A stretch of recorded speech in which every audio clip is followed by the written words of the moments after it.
बढ़ई है। गांव वालों के पलंग, खिड़की, दरवाजे बहुत ही कम दाम में बनाकर वो देते थे, इसलिए गांव के बाकी बढ़ई की तुलना में अमल को ज्यादा काम मिलता था। कम दाम लेने के साथ साथ अमल बर्ताव के लिए भी गांव वालों में काफी चहेता था। एक दिन की बात है। अरे ललित, कुछ दिनों से सोच रहा हूँ घर के खिड़की दरवाजों को ठीक करा लूँ। अगर तेरे ध्यान में कोई अच्छा बढ़ई है तो मुझे बताना। अरे इसमें सोचने की क्या बात है, हमारे गांव के सबसे अच्छे और बढ़ई अमल है ना, जिसे कहते हैं कम दाम में बढ़िया काम। कम दाम बढ़िया काम मतलब? अरे मैं अमल बढ़ई के बारे में बोल रहा हूँ तुझे। कुछ दिन पहले की बात है, मैंने उससे अपने घर की खिड़की दरवाजे बनवाए। जितना कम दाम वैसा ही मजबूत काम, एकदम लाजवाब। वाह वाह वाह, मुझे ऐसा ही बढ़ई चाहिए था। बिल्कुल, मैं अभी उसी से अपना काम करवा लेता हूँ, है ना।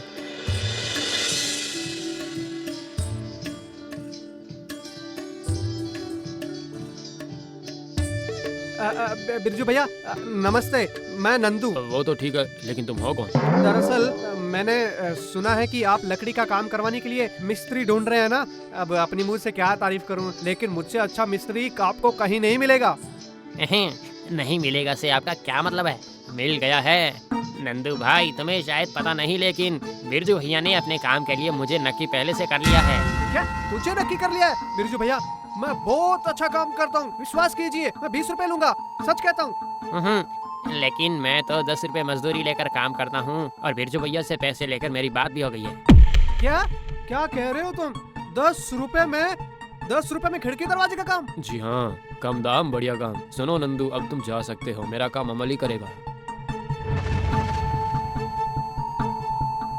हाँ तो बताइए विजय भैया, काम कहाँ से शुरू करूँ?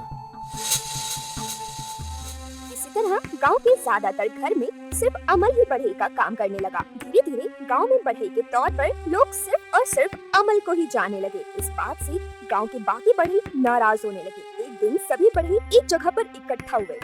नहीं, ऐसा होता रहा तो कुछ दिनों में हाथ में कटोरा लेकर रास्ते पर बैठना होगा।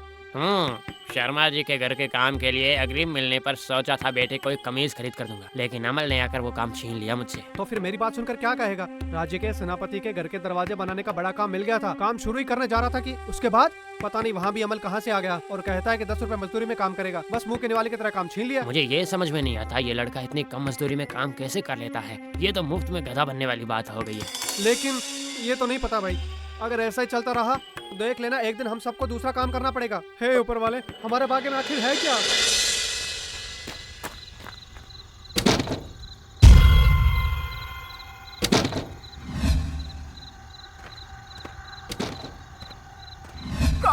कौन है? अजी उठिए ना, बाहर से कैसी आवाज आ रही है? वो कुछ नहीं है भाग्यवान, चूहा होगा, तुम सो जाओ। नहीं, चूहा नहीं है। घर में कोई घुस आया है जी। कौन है वहाँ पर? जी सुनिए ना, घर में लगता है चोर आ गया है। क्या बोल रही हो तुम?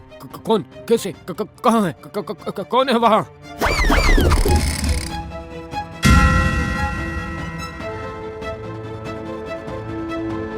हाय, क्या सर्वनाश हो गया है हमारा।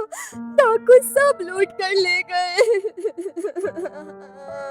अलमारी से पैसे, तुम्हारे गहने, कीमती सामान सब कुछ लूट लिया है। हे ईश्वर, ये हमारे साथ क्या हो गया? यही तो कुछ दिनों पहले दरवाजा बनवाया था, दरवाजा तोड़कर सब लूट कर चले गए। आए हाय हाय। हाँ सच में, कुछ दिन पहले ही नया दरवाजा बनाया था। वो बड़े अमल ने कहा था दरवाजा बहुत मजबूत है, फिर भी ऐसा कैसे हो सकता है हमारे साथ? ये क्या हो गया? दुर्भाग्य, हमारा दुर्भाग्य है सब, वरना इतना नुकसान होता क्या जी। अब और क्या होगा? रेखा और बिरजू सर पर हाथ रखकर बैठ जाते हैं। इसके बाद ऐसी घटना गांव में बार हो रही थी। कभी शर्मा जी के घर पर, तो कभी दुबे जी के घर पर, तो कभी सरपंच के घर पर चोरी होने लगी। गांव में सभी लोग डर गए थे। एक दिन बरगद के पेड़ के नीचे बैठकर बुजुर्ग दीनदयाल ने कहा, चाहे कुछ भी बोल लो, इस गांव में मैंने अपनी पूरी जिंदगी बिता दी, पर ऐसी डकैती मैंने आज तक नहीं देखी है। क्या पता सरपंच जी, गांव में शायद किसी प्रेत का साया हो। मुझे तो डर लग रहा है, डर से तो मुझे रात में नींद भी नहीं आती है। हम गरीब लोग हैं, मेहनत करके 2 पैसे कमा लेते हैं, अगर वो भी चोरी हो गया तो हम कैसे जिएंगे? अब हम सब लोग क्या करेंगे? अच्छा, तुम लोगों ने एक बात पर ध्यान दिया क्या? वो जो बढ़ई अमल है ना, जिस घर में उसने दरवाजा बनाया था, सिर्फ उसी घर में चोरी हुई है। चोर की दाढ़ी में तिनका, क्योंकि अमल के कारण तेरा काम रद्द हो गया, इसीलिए तू उस पर उंगली उठा रहा है। नहीं नहीं नहीं नहीं काका, मैं इसलिए नहीं कह रहा हूँ। आप लोग खुद ही सोच लो, पहले बिरजू का घर, उसके बाद शर्मा जी का घर, और तो और कल तो सरपंच के घर भी चोरी हुई।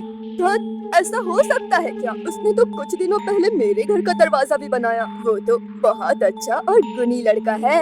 और ऊपर से इतनी कम मजदूरी में काम करता है वो। ए नंदू, तू अमल के बारे में उल्टा सीधा मत बोल। चाहे तुम लोग कुछ भी कह लो, मुझे तो दाल में कुछ काला जरूर लग रहा है। जी महाराज, राज्य में एक नई समस्या आ पड़ी है, अगर आप उस पर थोड़ी नजर डाल देते। कहो मंत्री, अब कौन सी समस्या आ गई हमारे राज्य में? जी महाराज, राज्य में अलग अलग घरों में डकैती हो रही है महाराज।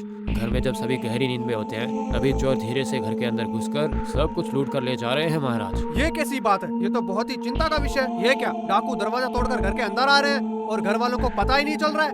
ये कैसे संभव हो सकता है? यही तो प्रश्न है महाराज। राज्यवासी इस डर से बहुत सहमे हुए हैं। इस डाकू के गिरोह को पकड़ना ही होगा हमें। एक काम करो, इस विषय में अच्छे से तहकीकात होनी चाहिए। इसका उत्तरदायित्व मैं तुम्हें देता हूँ मंत्री जी, ख्याल रहे। महाराज, आपने अपने कक्ष के दरवाजे बनाने के लिए एक अच्छे बड़े को ढूंढने को कहा था, इसलिए ये सुनकर मैं यहाँ आ गया। हाँ, मिला क्या? महाराज, आपने आदेश किया और मैं राज्य के सबसे अच्छे बड़े को आपके सामने लेकर आ गया। ये है अमल।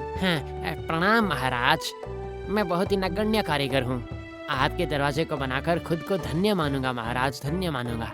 वो सब तो ठीक है, लेकिन तुम्हें काम ठीक से आता है कि नहीं? महाराज के कक्ष का दरवाजा कोई ऐसा वैसा दरवाजा नहीं है, समझे तुम? इस राज्य के ज्यादातर घरों में मैं ही दरवाजा बना कर देता हूँ महाराज, वो भी सिर्फ 10 रुपए मजदूरी में, जिसे कहते हैं कम दाम बेहतर काम। सिर्फ 10 रुपए के अंदर खिड़की और दरवाजा सब? वाह वाह, बड़ी ताजुब की बात है। सभी आप लोगों की कृपा है मंत्री जी, मेरे लिए मेरा काम ही साधना है और कुछ नहीं, इसीलिए जितनी कम हो सके मजदूरी लेता हूँ। हाँ मंत्री जी, मेरे घर के खिड़की दरवाजे भी बहुत सुंदर बने हैं और अमल बहुत ही अच्छा लड़का है। ठीक है, तो फिर अमल, कल से ही तुम अपना काम शुरू कर दो। देखना, दरवाजा बहुत ही मजबूत और टिकाऊ होना चाहिए, वरना मजदूरी नहीं मिलेगी तुम्हें, सोच लेना।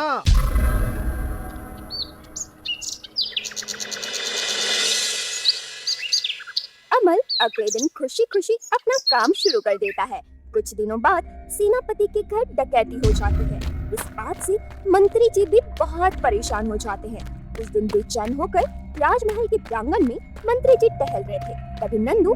प्रणाम मंत्री जी, अगर आप आज्ञा दें तो मैं आपसे एक बहुत ही महत्वपूर्ण विषय में बात करना चाहता हूँ। लेकिन तुम हो कौन? मैंने तुम्हें पहचाना नहीं है। आप मुझे नहीं जानते मंत्री जी, मैं इस राज्य का एक साधारण सा बढ़ई हूँ, लेकिन जो बात मैं आपसे कहने आया हूँ वह बात साधारण नहीं है। अरे आखिर ऐसी क्या बात है? इतनी देर मत करो, जल्दी बताओ। मंत्री जी, मैं जानता हूँ कि राज्य में जो डकैती हो रही है उसकी तहकीकात आप कर रहे हैं, इसलिए कह रहा हूँ जो बड़े महाराज के कक्ष का दरवाजा बना रहा है उस पे जरा नजर रखिएगा, एकदम कड़ी नजर। क्या? कारीगर अमल पर डकैती से उसका क्या नाता है? क्या कह रहे हो तुम? जो कहना है खुलकर कहो। अरे मंत्री जी, डकैती से उसका कोई नाता नहीं है, लेकिन डाकू से है। राज्य के घरों में जितनी भी डकैती हुई है ना आज तक, उन सभी घर में कुछ दिन पहले ही अमल ने दरवाजा बनाया था। तुम क्या बोल रहे हो? तुम्हें पता भी है? अगर तुम्हारी बात गलत निकली तो तुम्हें कड़ी सजा मिलेगी। सजा तो कब से ही भुगत रहा हूँ मंत्री जी, उस अमल की वजह से, उसके कम मजदूरी लेकर काम करने की वजह से आज हम सब बेरोजगार हैं। मेरा विश्वास कीजिए मंत्री जी, अमल सही नहीं है।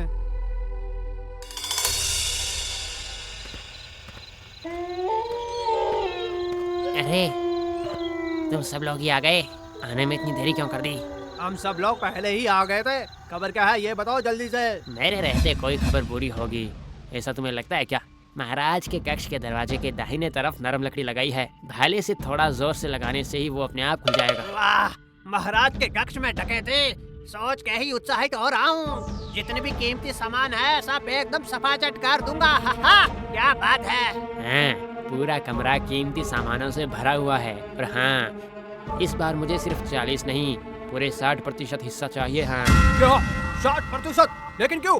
डकैती करे हम, पकड़े जाए तो फांसी पर भी चढ़े हम, तो फिर तू क्यों इतना ज्यादा हिस्सा लेगा? है? अरे वाह, राज्य के लोगों का भरोसा जीतूं मैं, गधे की तरह काम करके घर का पता लगाऊं मैं, और मेरा हिस्सा ही कम? अब से ऐसा बिल्कुल भी नहीं होगा। तो कुछ ज्यादा ही नहीं मांग रहा है क्या? ये नहीं आ सकता। ठीक है, बाकी घर का पता भी मैं तुम्हें बिल्कुल नहीं बताऊंगा, और महाराज को भी मैं सब कुछ बता दूंगा, समझे? नहीं, तुझे और मेहनत करने की जरूरत नहीं। महाराज को जाके मैं खुद ही बता दूंगा। अरे मंत्री जी आप यहाँ क्या कर रहे हैं? मेरा मतलब मैं वो मंत्री जी, आप एकदम सही वक्त पर आए हैं। ये देखिए ना, ये सब वही डाकू है। ये वही डाकू है? अच्छा। हाँ मंत्री जी, मैं पेट हल्का करने के लिए जंगल में आया था और इन डाकुओं ने मुझ पर आक्रमण कर दिया। इन्हें पकड़ लीजिए, आप जल्दी पकड़ लीजिए। क्या इतना बड़ा विश्वासघात? मंत्री जी, उसकी बातों पर बिल्कुल भरोसा मत कीजिए। नहीं, मेरे जैसे सच्चे आदमी की बात पर विश्वास न करके तुम जैसे डाकू पर विश्वास करेंगे क्या? क्या कह रहे हो? हाँ? मंत्री जी, उसके कुर्ते में जो जय बना उसको देखिए आप। उसके अंदर घरों के पते होंगे। जहाँ जहाँ हम लोगों को डकैती करना जाना था ना, उन सबके पते हैं। झूठ, ये लोग झूठ बोल रहे हैं मंत्री जी। मुझे इन सब के बारे में कुछ भी नहीं पता। बहुत हुआ अमल, अब चुप हो जाओ। मैंने छुपकर सब कुछ सुन लिया था और मैं बहुत दिन से तुम पर नजर भी रख रहा था, समझे? अब झूठ बोलने का कोई फायदा नहीं है। मंत्री जी मुझे माफ कर दीजिए। मैं तुम्हारा ऐसा काम कभी भी नहीं करूँगा। इसका विचार महाराज करेंगे। तुम्हारे पाप का घड़ा भर चुका है। सैनिकों, इन सबको महाराज के सामने ले चलो। इसके बाद सैनिक अमल को बांधकर महाराज के सामने पेश करते हैं। महाराज अमल को मृत्यु दंड देते हैं और मंत्री की बुद्धि और हिम्मत के लिए उनसे खुश होकर उन्हें पुरस्कृत करते हैं।